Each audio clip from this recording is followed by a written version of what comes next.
আজি ৰিচেণ্টলি হৈ যোৱা 5 জানুৱাৰীত SI এক্সামৰ আসাম পুলিচ SI এক্সামৰ হৈ যোৱা পেপাৰখন ডিছকাছ কৰিম। ইয়াৰে মেইনলি ছ'চিয়েল পাৰ্ট আৰু জেনেৰেল ষ্টাডিৰ পাৰ্টখিনি আজি চাম।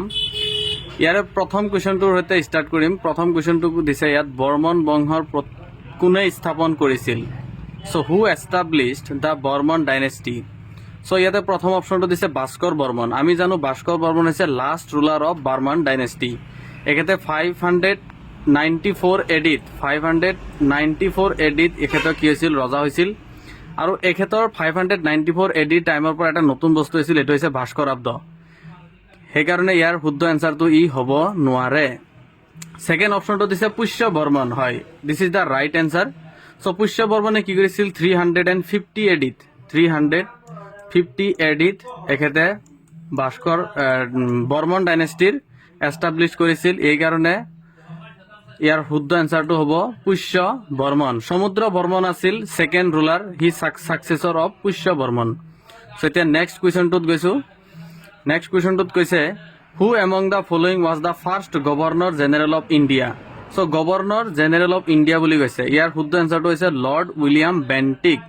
ইয়াৰ কাৰণটো হ'ল যে বিফৰ 1833 আগলৈকে গভৰ্ণৰ জেনেৰেল অফ ইণ্ডিয়া নহয়, বেংগল আছিল। গভৰ্ণৰ জেনেৰেল অফ বেংগল আছিল। 1833 কি আহিল, চাৰ্টাৰ এক্ট আহিল, চাৰ্টাৰ এক্ট অফ 1833, য'ত কি হ'ল গভৰ্ণৰ জেনেৰেল অফ বেংগল হৈ গ'ল গভৰ্ণৰ জেনেৰেল অফ ইণ্ডিয়া। চ' ইয়াতে আৰু এটা কুৱেশ্যন আহিব পাৰে, হু was the last governor general of Bengal. সেইটো হ'ব লৰ্ড উইলিয়াম বেণ্টিক। কাৰণ একেটা টাইমতে সি গভৰ্ণৰ জেনেৰেল অফ বেংগলৰ পৰা গভৰ্ণৰ জেনেৰেল অফ ইণ্ডিয়া হৈছিল। এতিয়া যদি চাওঁ লৰ্ড কৰ্ণৱালিছ, এখেতে কি কৰিছিল, পাৰ্মানেণ্ট ছেটেলমেণ্ট ব্যৱস্থা কৰিছিল। এখেতক he is also' known as the father of Indian civil service, lord Cornwallis. আৰু এইফালে লৰ্ড ডেলহাউচি, এখেতে এনেক্সেশ্যন পলিচি আনিছিল, য'ত নেকি লেপছ অফ ষ্টেট কৰিছিল এখেতে, য'ত যদি কোনো ৰজা যে ডাই উইদাউট নেচাৰেল হায়াৰ, তেতিয়াহ'লে সেইটো ষ্টেট ব্ৰিটিছ ইষ্ট ইণ্ডিয়া কোম্পানীৰ লগত এনেক্স কৰি লৈছিল। এই আছিল লৰ্ড ডেলহাউচি। চ' ইয়াৰ শুদ্ধ এনচাৰটো হ'ল lord William Bentinck. Next come to the next question. So' who was the first Muslim invader of Kamarupa. কামৰূপত আক্ৰমণ কৰা প্ৰথমগৰাকী মুছলিম ইনভেডাৰ কোন আছিল? এখেত হৈছে মহম্মদ বিন বখতিয়াৰ খিলজী। এখেতে 1206 চনত আক্ৰমণ কৰিছিল কামৰূপত।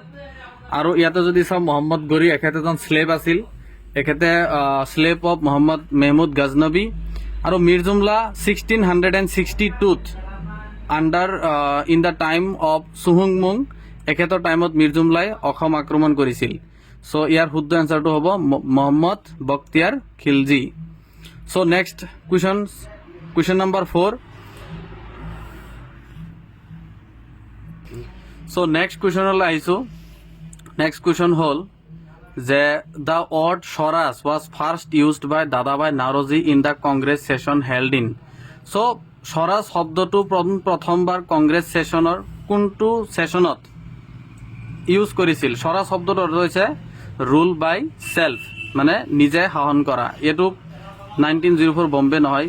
ইয়াৰ শুদ্ধ এনচাৰটো হৈছে 1906 Kolkata session.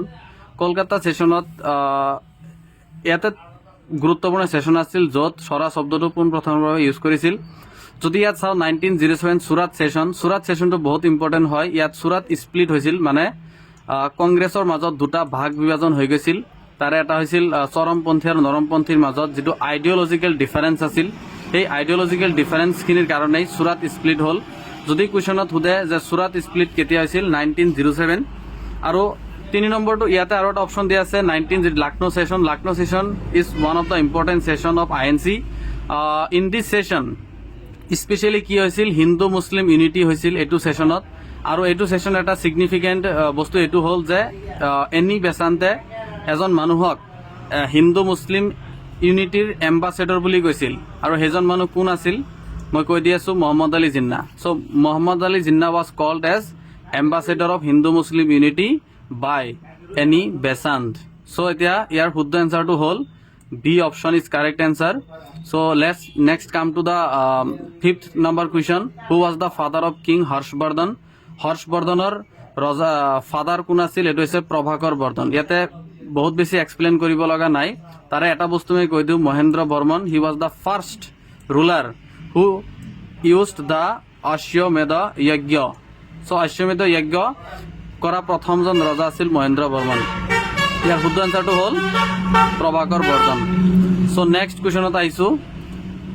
The Hindu Mahasabha was organised for the first time 1915 at Banarasi ছেশ্যনত কৰিছিল। ইয়াতে এক্সপ্লেইন কৰিব লগা তেনেকুৱা একো নাই। চ' আমি নেক্সট কুৱেশ্যনটোত আহিছোঁ। The rebuild who rebuild the temple goddess Kamakhya. যে কামাখ্যা মন্দিৰ গুৱাহাটীৰ নীলাচলত অৱস্থিত, নীলাচল হিলত। চ' তাৰে ৰিবিল্ড কোনে কৰিছিল? পুনৰ নিৰ্মাণ কোনে কৰিছিল? পুনৰ নিৰ্মাণ কৰিছিল নৰ নাৰায়ণ। আৰু মোক কমেণ্ট কৰি জনাব লাগে যে কোনে বিল্ড কৰিছিল, কোনে প্ৰথমবাৰৰ কাৰণে গডেছ কামাখ্যা মন্দিৰটো টেম্পল বনাইছিল। চ' ইয়াৰ শুদ্ধ এনচাৰটো হ'ল নৰনাৰায়ণ। নেক্সট কুৱেশ্যন নম্বৰ 8ত আহিছোঁ। যে ইয়াতে কৈছে হু was the mother of Srimanta Sankardev. Srimanta শংকৰদেৱৰ মা কোন আছিল? চ' ইয়াৰ শুদ্ধ এনচাৰটো হ'ল সত্যা সন্ধ্যা দেৱী। আৰু এইটো কুৱেশ্যন সদায় অহা দেখা যায় বহুত এক্সামত, অসমৰ কম্পিটিটিভ এক্সামত one of the most favourite question হয়। তাৰে যিটো ইয়াতে অপশ্যন আছে এক সৰস্বতী আই, এখেতৰ আই হেৰি আছিল, দাদী আছিল। আৰু দেৱী পাৰ্বতী হৈছে ৱাইফ অফ শিৱ। শিৱৰ ৱাইফ হৈছিল দেৱী পাৰ্বতী। চ' ইয়াৰ শুদ্ধ এনচাৰটো হ'ল সত্যা সন্ধ্যা দেৱী। চ' নেক্সট কুৱেশ্যনত আহিছোঁ, question number 9। Who among the following ambassador of queen Elizabeth visited Akbar's court to obtain farman for trade in Gujarat. So' গুজৰাটত যে ট্ৰেড কৰিবৰ কাৰণে যিখন ফাৰমান মানে এটা লিগেল এটা ৰিটেন এটা হেৰি লাইচেঞ্চ বুলি ক'ব পাৰোঁ, যিটোৰ কাৰণে কুইন এলিজাবেথে আকবৰৰ কোৰ্টত পঠাইছিল, সেইজন হ'ল, ইয়াৰ শুদ্ধ এনচাৰটো হৈছে জন মিডেন হল। আৰু ইয়াতে যদি চাওঁ অপশ্যনখিনি অলপ কৈ দি আছোঁ। উইলিয়াম হকিন্স এখেতে 1609ত জাহাংগীৰৰ কোৰ্টত আহিছিল যে হেৰিৰ কাৰণে, ফাৰ্মাৰৰ কাৰণে, যে হেৰি কৰিব লাগে ফৰ্ট বনোৱাৰ কাৰণে বা ট্ৰেড কৰাৰ পাৰ্মিশ্যনৰ কাৰণে, কিন্তু এখেতে পাৰ্চিয়েলি পাৰ্মিশ্যন পাইছিল। তাৰপিছত 1615ত ছাৰ থমাছ ৰয় আহিছিল, এখেতে আহি ফুল ফ্লেজ পাৰ্মিশ্যন লৈছিল হেৰিৰ পৰা, কোৰ্ট এম্পেৰৰ জাহাংগীৰৰ পৰা। চ' ইয়াৰ শুদ্ধ এনচাৰটো হ'ব John Mildenhall. Question number 10লৈ আহিছোঁ। Question number 10, Assam association when and where was first meeting of Assam association held. ইয়াৰ শুদ্ধ এনচাৰটো হৈছে 1905 এট ডিব্ৰুগড়। ডিব্ৰুগড়ত হৈছিল প্ৰথমটো ছেশ্যন অফ আছাম এছ'চিয়েশ্যনছ। মোক ইয়াত কমেণ্ট কৰি জনাব লাগে যে ইয়াৰ প্ৰেচিডেণ্ট কোন আছিল আছাম এছ'চিয়েশ্যনৰ। তাৰপিছৰ কুৱেশ্যনটো 11 নম্বৰ কুৱেশ্যনত আহিছোঁ। Who was the first governor of independent Assam. ইয়াতে প্ৰথম অপশ্যনটো দিছে ফখৰুদ্দিন আলী আহমেদ। যে Fakhruddin Ali Ahmed is known to be the first Assamese to become the president of India during the prime ministership of Indira Gandhi in the year of 1974। So' এখেত প্ৰথম অসমীয়া যিয়ে ভাৰতৰ প্ৰাইম মিনিষ্টাৰ ৰাষ্ট্ৰপতি হৈছিল। আৰু তেখেতৰ সেইটো টাইমত প্ৰাইম মিনিষ্টাৰ আছিল ইন্দিৰা গান্ধী। ইয়াতে যদি ছাৰ ছাদুল্লা চাওঁ, এখেতে 1937ত প্ৰথমবাৰ অসমৰ চিফ মিনিষ্টাৰ হৈছিল, অসম বা ইণ্ডিয়া স্বাধীন হোৱাৰ আগতে।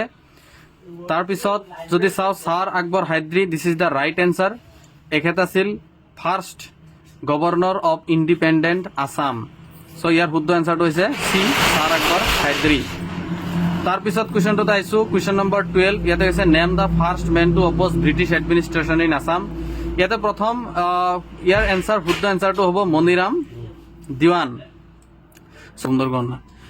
চ' first man to oppose the British administration, it's correct answer is Maniram Dewan. Maniram দিৱানে 1857ত চিপাহী বিদ্ৰোহ যিটো হৈছিল 1857ত, তাৰে এটা গুৰুত্বপূৰ্ণ পাৰ্ট লৈছিল ফ্ৰম আছাম। আৰু ইয়াতে 12 নম্বৰৰ এনচাৰটো হৈছে মণিৰাম দিৱান। ইয়াৰ বিষয়ে কিছুমান ফেক্ট আমি জনা উচিত। এখেতৰ Maniram Dewan was the first Assamese to commercially plant the tea in Assam. আৰু ব্যক্তিগত খণ্ডত প্ৰথম আছিল মণিৰাম দিৱান টি প্লান্টেশ্যন কৰা। চ' এতিয়া next come to the 13 number question. In which year did Alexander invade India. ইয়াৰ শুদ্ধ এনচাৰটো হৈছে 326 BC, BC মানে বিফৰ খ্ৰীষ্ট।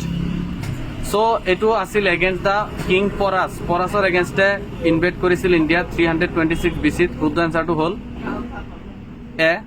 চ' 14 নম্বৰ কুৱেশ্যনত কৈছে the famous Trimurti Sada Shiva is the part of which among the following caves in India. ইয়াৰ শুদ্ধ এনচাৰটো হৈছে C, Elephanta. Elephanta is the right answer. Famous Trimurti Sada Shiva বুলি জনা যায়, এইটো হৈছে এলিফেণ্টা। ইয়াতে অজন্তা আৰু ইলোৰা এই দুটাই ঔৰংজেব নামৰ জাগাত মহাৰাষ্ট্ৰত আছে, আৰু দুয়োটাই এটা বুদ্ধিষ্ট কেভ হয়। বুদ্ধ ধৰ্ম, জৈন ধৰ্মৰ ওপৰত বহুত বস্তু ইয়াতে লিখা আছে অজন্তা আৰু ইলোৰা কেভত।